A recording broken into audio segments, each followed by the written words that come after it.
justice à un désordre. C'est quoi la solution, à la limite, pour libérer La solution, c'est qu'on libère aujourd'hui, immédiatement, le président Sambi. C'est anormal de mettre un homme intègre, un homme innocent de 64 ans en détention à perpétuité. C'est anormal de jouer avec la vie des gens comme ça.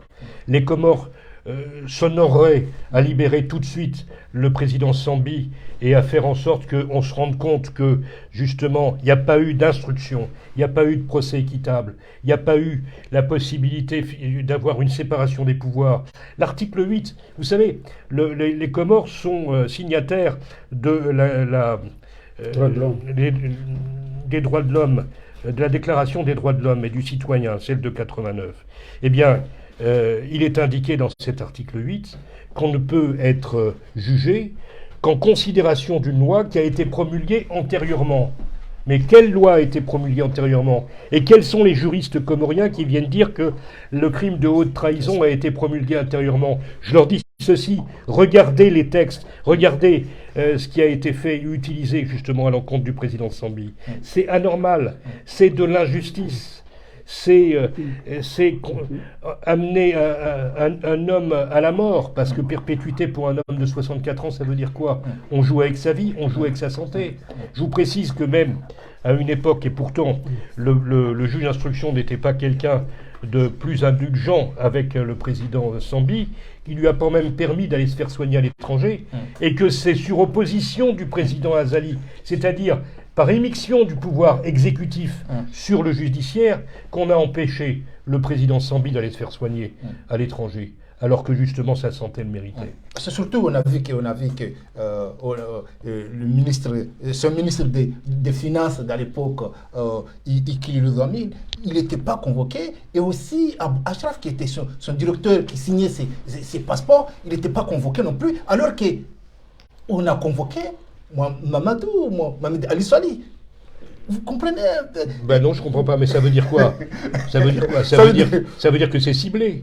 C'est ciblé, c'est-à-dire qu'il y a des personnages, justement, qui gênent le pouvoir exécutif, et vu l'immixtion qu'on a eue de l'exécutif de la part du président Azali dans cette affaire, alors qu'en fait, il aurait dû rester totalement indépendant par rapport à cela, mais ça lui faisait peut-être pas plaisir que le président Sambi soit innocenté des faits qui lui étaient reprochés.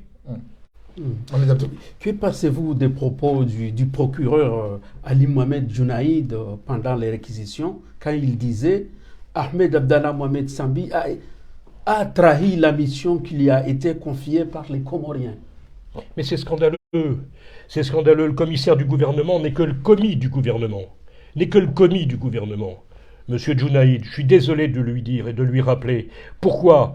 Parce que justement, le président Sambi n'a jamais trahi la fonction qu'il avait et a honoré la fonction qu'il avait à l'époque, justement.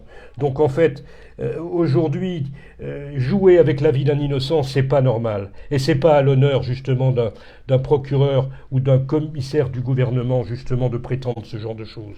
Nous avons la Constitution des Comores, qui a été votée en 2018. Donc vous dites que le procès de Sambi n'a pas respecté du tout la Constitution. Cette Constitution. Regardez l'article 30. Regardez l'article 30. L'article 30, justement, qui vise éventuellement les poursuites qui pourraient pu être exercées à l'encontre de Sambi. Eh bien, il était indiqué, attendu que l'article 30 de la Constitution a prévu des faits de haute trahison. Oui, il est là. Voilà, a prévu des faits de haute trahison. Vous pouvez le lire, monsieur. L'article 30 n'a ni défini la haute trahison, ni fixé les peines, ni prévu la procédure. L'article 30, qu'est-ce qu'ils disent? L'État garantit les droits de la femme, de l'enfant, de la jeunesse et des personnes vivant avec un handicap à être protégées par les pouvoirs publics contre toute forme d'abandon, exploitation et de violence. C'est tout. C'est ce qui a été dit à l'article 30. L'article 30 de la Constitution avait prévu des faits. Alors peut-être que je me suis trompé de la Constitution. Ça, c'était la Constitution préalable. 23 décembre 2001, révisée en 2009, en 2013, en 2018. Eh ben, je vous redonne la lecture qui a été faite de l'article 30 dans l'ordonnance de renvoi du président Sambi devant la Cour de sûreté de l'État, il est indiqué, attendu que l'article 30 de la Constitution, n'ayant ni défini la haute trahison, ni fixé les peines, ni prévu la procédure, il convient de se faire une construction juridique de cette notion de haute trahison. Donc, voilà. C'est-à-dire aujourd'hui, vous avez des nouvelles de l'ancien président Sambi? Alors ça aussi, merci de vous poser la question, parce que c'est honteux. C'est honteux parce que comme nous n'avons pas accepté de continuer à légitimer ce procès, dans la mesure où si nous étions restés, nous légitimerions effectivement ce procès à l'encontre du président Sambi, eh bien, le commissaire du gouvernement, M. Junaïd, a refusé justement de nous permettre, et avant que je parte des Comores, je n'ai pas pu rencontrer le président Sambi. Et force est de regretter aujourd'hui que mes confrères comoriens, que ce soit Maître Mahamoud ou Maître Fahami, eh bien, n'ont pas eu la possibilité de rencontrer le président. Et c'est anormal. Pas de contact avec un... Pas de contact, ça nous est interdit. Et les confrères comoriens qui assistent justement le président Sambi ne peuvent pas le voir. Alors qu'il est d'usage, après une procédure, toujours de rencontrer son client, d'avoir la possibilité justement de s'enquérir de son état de santé. Impossible de le voir. J'ai même appelé mes confrères justement ce matin qui n'ont pas pu avoir la possibilité justement de rencontrer le président Sambi, de s'enquérir de son état de santé, de son mental, de ce qu'il peut ressentir, etc. On est toujours là après pour essayer de voir comment on peut ressentir une telle condamnation. C'est extrêmement lourd.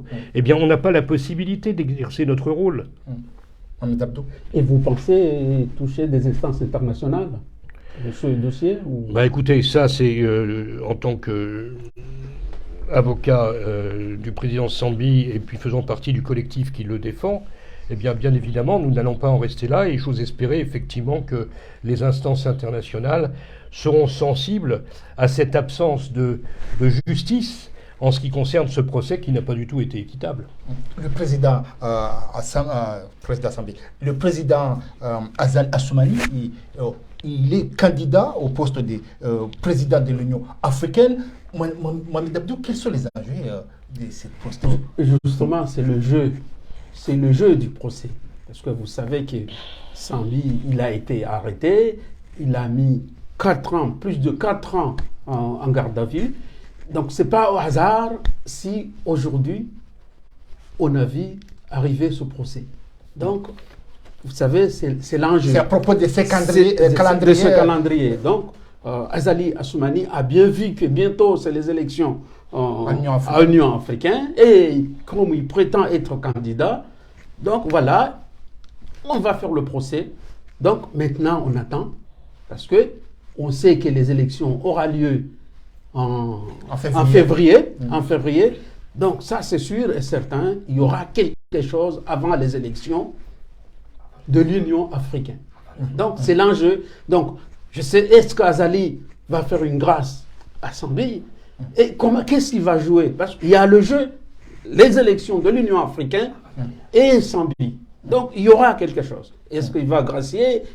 Donc, c'est l'enjeu. C'est là où on veut voir exactement la finalité. La finalité, comme Maître Ami, il l'a dit aussi, parce qu'il a bien précisé, la plainte qu'il a faite à Paris va aussi jouer un rôle à ces élections de l'Union africaine. Donc, vous pensez qu'il ne peut pas être élu président de l'Union africaine sans faire quelque chose de ces Sambi? Ah oui, ça c'est certainement. Donc, le dossier Sambi va jouer quelque chose. Ce n'est pas au hasard que Sambi reste en prison 4 ans et demi sans être jugé et du coup, on a créé le procès. Donc, c'est l'enjeu. L'enjeu, c'est les élections de l'Union africaine. Donc, les Comoriens ou le monde entier va attendre. Il y aura quelque chose avant février, avant ces élections.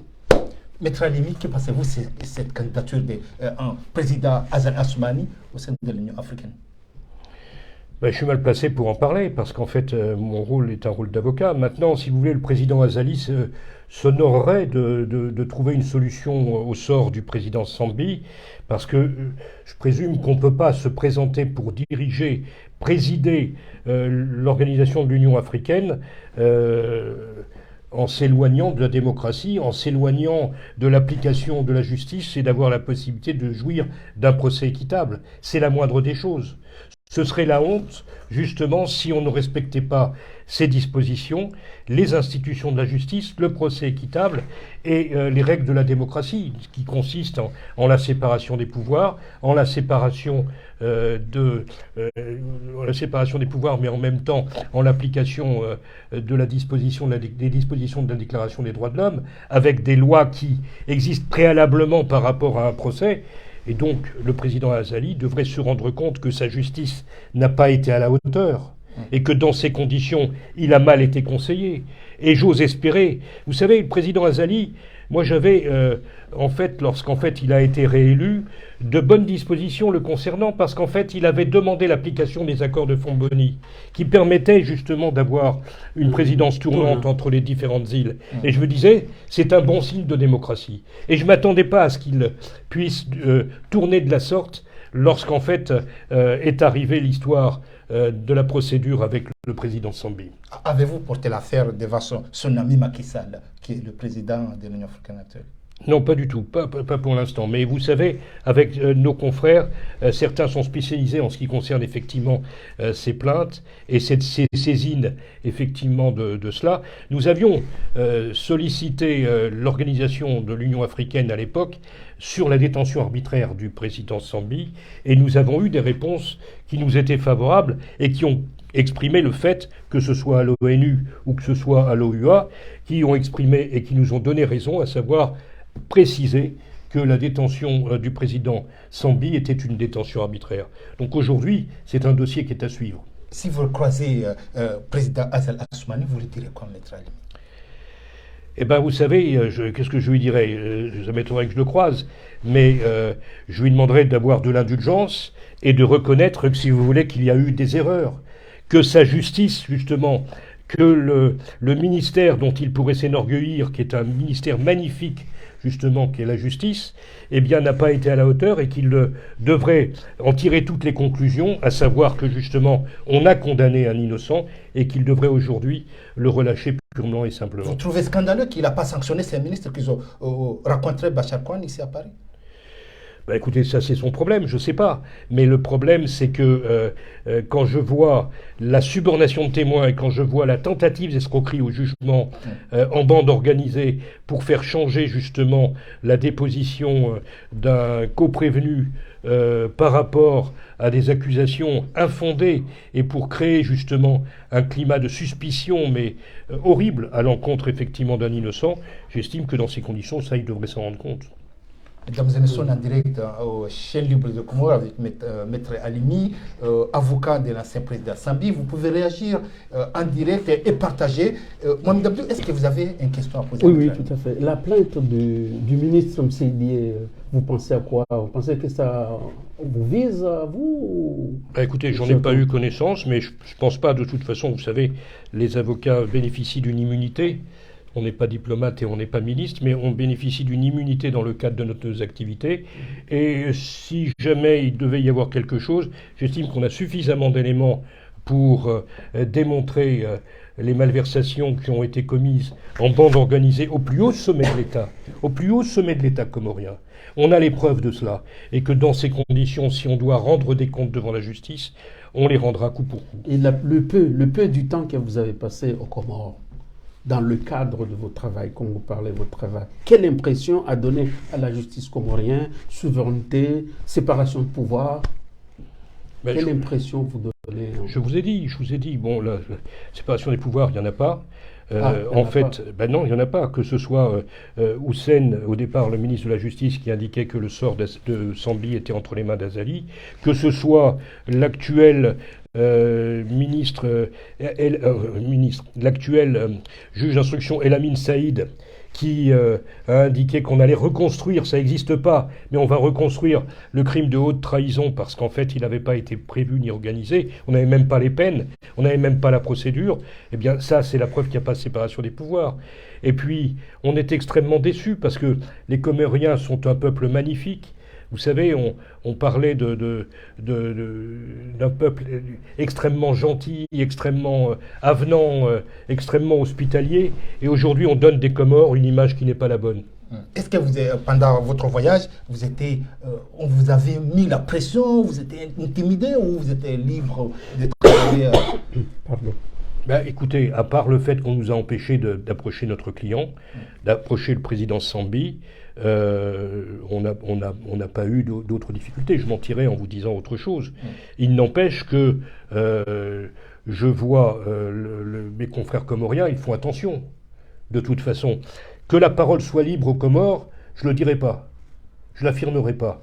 Donc j'estime pour ma part qu'en fait, que la parole puisse redevenir libre et que la justice soit indépendante, c'est la première des choses. C'est la première des choses. L'indépendance de la justice, c'est une notion sacrée qui nous protège tous. Aux Comores, non, il n'y a pas de justice libre et indépendante. Il y a aussi la santé de l'ancien président Sambi. Ça veut dire qu'aujourd'hui, vous n'avez pas de nouvelles de sa santé? On n'a aucune nouvelle. On n'a aucune nouvelle du président Sambi.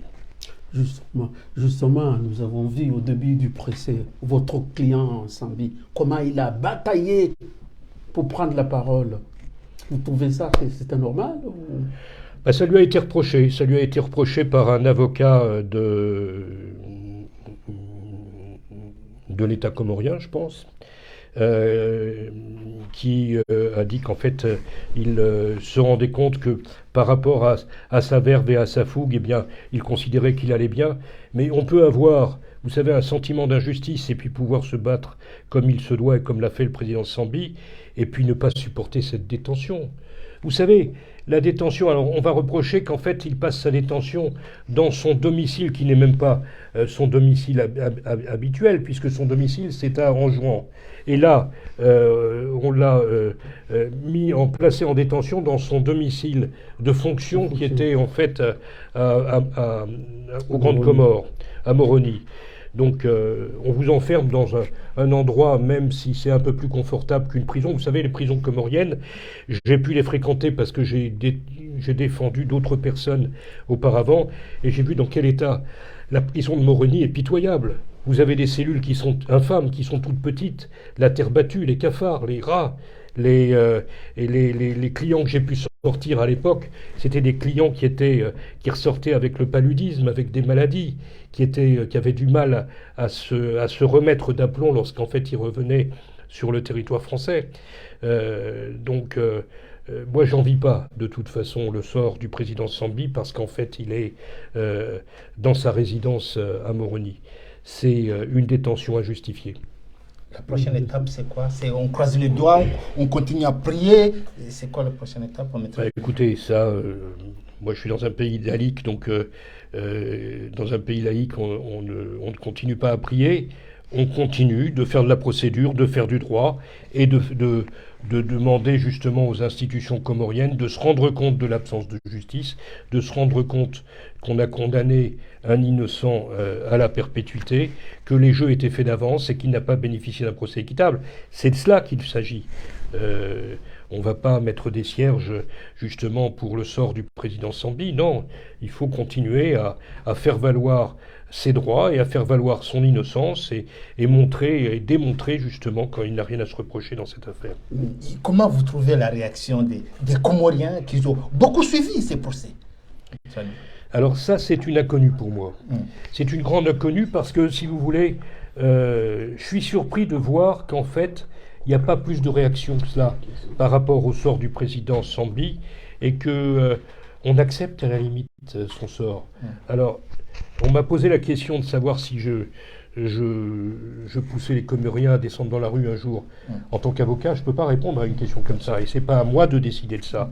Mais je trouve qu'on accepte trop facilement la condamnation d'un innocent, et en réalité, on n'écoute peut-être pas assez justement les éléments qui sont en sa faveur, et qui auraient pu être d'application immédiate par le juge d'instruction à l'époque.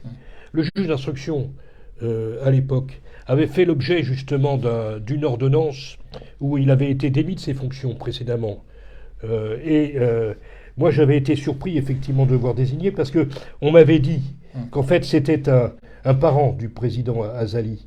C'était quelqu'un de sa famille. Donc, encore une fois, si vous voulez, ne serait-ce que cela, c'était quelque chose qui me dérangeait. Et je m'étais dit, bon, peut-être qu'en fait, c'était pas la peine de solliciter la désignation d'un autre juge et de demander sa récusation, mais c'était une erreur. Parce que dans ces conditions, on n'avait pas de cadeau à faire dès le départ. Et je me rends compte qu'aujourd'hui, eh bien, par rapport à... Il a bénéficié de aucune clémence, le président Sambi. Que ce soit pour l'élargissement, dès le départ, de sa surveillance, de sa résidence surveillée, que ce soit pour la non-application de l'article 145, qui lui aurait permis justement d'être libéré au bout des 8 mois, eh bien, on n'a eu aucune clémence dès le début de cette procédure. Il n'a pas été écouté, on a rapporté les preuves, j'ai rapporté la preuve, et le juge d'instruction a eu les sommes qui ont été versées auprès de la Banque centrale des Comores. Il a eu confirmation qu'en fait le président Sambi n'avait pas pouvoir justement sur ces sommes. Il a eu également réception de mon dossier complet par rapport aux sommes qui ont servi à Colas pour la restructuration, entreprise française pour la restructuration en enrobé des routes des 3 îles. Donc on a apporté toutes ces démonstrations. Et on a l'impression qu'on n'écoute pas, que ça ne sert à rien. Mais je suis désolé, aujourd'hui il faut le crier. Parce que si on le demande gentiment, comme cela, on n'écoute pas. À qui il faut crier au seul responsable justement du sort de Sambi, à savoir celui qui dirige l'exécutif aujourd'hui, le président Azali, et lui faire comprendre justement que justice n'a pas été rendue, et puisque vous êtes aujourd'hui eh bien, à la tête de l'exécutif, moi j'avais déjà écrit au président Azali. Vous avez répondu ? Non, pas du tout. J'avais rien reçu, c'est-à-dire le mépris total. Et puis j'avais écrit au président Azali pour lui dire, je comprends. Vous savez, c'était à la suite de du journal où en fait j'avais vu la réaction du ministre Hussein, justement, qui disait que le sort de Sambi dépendait que du président Azali et non de la justice. Donc je lui ai dit, je le comprends. Et je lui ai dit, écoutez, votre Excellence, je vous demande effectivement de mettre en liberté le président Sambi. J'étais intervenu auprès de son chef de cabinet. J'avais fait passer effectivement mes courriers. Eh bien, aucune réponse. On m'avait promis, le président Azali va vous répondre. Mais on ne m'a pas répondu. Comment les gens, les téléspectateurs, comment ils réagissent Justement, il y a une question là qui revient. Pendant le procès, il y avait un moment où juge Omar avait crié à un de vos collègues en lui disant « Ici c'est au Comores, c'est pas en Belgique ». Vous avez pensé à quoi ça, cette expression ? Écoutez, oui, ici c'est au Comores. Oui, mais ça veut dire quoi ? Ça veut dire quoi, monsieur ? C'est tout simplement parce qu'en fait, on veut faire comprendre que le pays est souverain, que la justice est souveraine et qu'on n'a pas d'ordre et de conseils à recevoir de la part, effectivement, d'une autre nation ou d'avocats qui représentent un autre pays. Mais moi, je vous dis, la souveraineté d'un pays, bien sûr. Regardez ce qui se passe aujourd'hui avec la Russie, c'est un pays souverain. Il n'empêche que la souveraineté d'un pays, elle s'arrête au regard des autres nations, des autres pays. Et puis les valeurs de la démocratie, les valeurs de la justice, les valeurs qui font que justement les droits de l'homme sont respectés. Et moi je vous dis justement que dans ces conditions, le président Sambi n'a pas bénéficié de l'application de ces valeurs. Mohamed Abdou, on a écouté Maître Alimi, ses interventions. Surtout, il nous a montré qu'il y a beaucoup de choses qui ne sont pas claires au niveau du dossier. Tout à fait, Saïd. Pendant cette émission, nous avons retenu plusieurs choses. D'abord, Maître Ami a bien précisé qu'il n'y avait pas de loi, ni la loi, ni la Cour n'existent pas. N'était pas légal. Donc, tout n'était pas légal. Donc, le procès n'était pas équitable. C'est ça, maître. Exactement. Voilà. Donc, c'est ce aussi, après, il a expliqué un peu ce qui se passe dans le pays, que le système, il n'y a pas de séparation de pouvoir. Donc, tout, si on comprend, tout est dirigé, non ? Tout est dirigé par l'exécution. L'exécutif. Et puis il est revenu sur la grâce, l'hypothèse de grâce au président Azali Assoumani, que ça ne suffit pas de grâcer l'ancien président Sambi, il faut vraiment le laver. Rendre son honneur. Rendre son honneur, parce que d'après Maître, il dit que Sambi vraiment a été humilié, c'est ça. Donc, il n'a rien volé. Il n'a rien volé. Donc, ils ont toutes les preuves que Sambi a rien volé. Donc, il n'a rien du tout. D'après Maître, c'est ce qu'ils disent. Donc, il a bien précisé aussi, au début, ça fait je ne sais pas combien d'années, il avait écrit au président Azali, mais sans réponse. Azali n'a pas du tout répondu. Donc, voilà. Merci, Mohamed Abdou. Maître, est-ce que vous avez un message à envoyer aux Comoriens qui nous suivent et qui va nous suivre tout à l'heure? Bien, écoutez, ce procès est passé, mais le sort du président Sambi nous importe également. Et aujourd'hui, on est dans une phase d'accusation. C'est-à-dire qu'après la phase de défense qui nous a été déniée, eh bien aujourd'hui, nous accusons justement les plus hautes instances de l'État comorien d'avoir entraîné un procès justement qui n'était pas équitable et d'avoir envoyé une personne innocente à la condamnation la plus humiliante. Et aujourd'hui, j'accuse l'exécutif comorien d'avoir permis justement une décision qui n'est pas à l'honneur de la justice comorienne. Si vous avez une leçon à prendre dans cette procès, c'est lequel? Je n'ai pas de leçon particulière, mais je vois que, en fait, vous savez, nous faisons du droit comparé presque, en essayant de comprendre l'application des règles et les valeurs pour un État justement comme la France, où en fait on a l'application d'une justice qui se veut indépendante, une justice qui se veut intègre, et par rapport à une justice qui a été rendue aux Comores, eh bien, le regard que nous portons n'est pas un regard flatteur. Et par rapport au peuple comorien, par rapport à la dignité du peuple comorien, eh bien, je pense qu'il faut rendre sa dignité au peuple comorien et lui permettre d'avoir une justice digne de ce nom. Si on vous demande de donner un nom au procès, il y en a qui disent procès politico-judiciaire, comme Maître Mzimba, et vous direz quoi? Alors, le nom du procès. Procès judiciaire, certainement pas, parce qu'il n'y a pas eu de procès, il n'y a pas eu d'application de la justice. Un mais un procès politique, oui. Un procès politique, dans la mesure où il n'y a pas d'opposition de toute façon aux Comores. Et puis, par rapport au sort du président Sambi, oui, c'est un procès politique. Voilà. Merci de nous avoir suivis. Le direct. On vous rappelle que la chaîne Libre de Comores, nous préparons une grande émission spéciale, la présidence de l'Union africaine, d'Azali Assoumani. Nous vous allons tout dire, les enjeux politiques, pourquoi Azali Assoumani il veut coûte que coûte être président de l'Union africaine, quels sont les enjeux. Nous préparons une émission spéciale, il y aura des interventions, il y aura des juristes, il y aura beaucoup d'interventions. Donc on vous dit très bientôt, on va préparer cette émission, moi et mon frère Mohamed Abdou. Et merci beaucoup d'avoir participé. Maître Alimi va signer le cahier des mémoires et après on va se dire à très bientôt. Et surtout merci d'avoir partagé, Mohamed Abdou, cette émission vraiment très riche. Hein. Merci, nous remercions Maître d'avoir accepté à notre invitation. Voilà. Merci, vous aussi. À la prochaine.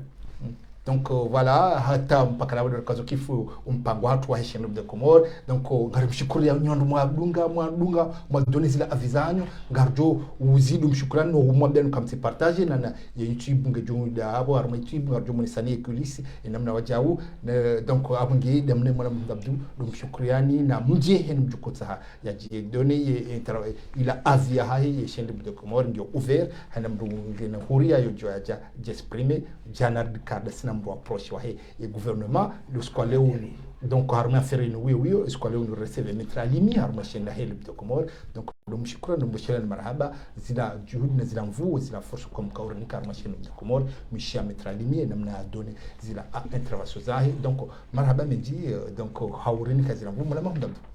Merci Saïd d'abord et on vous dit à la prochaine.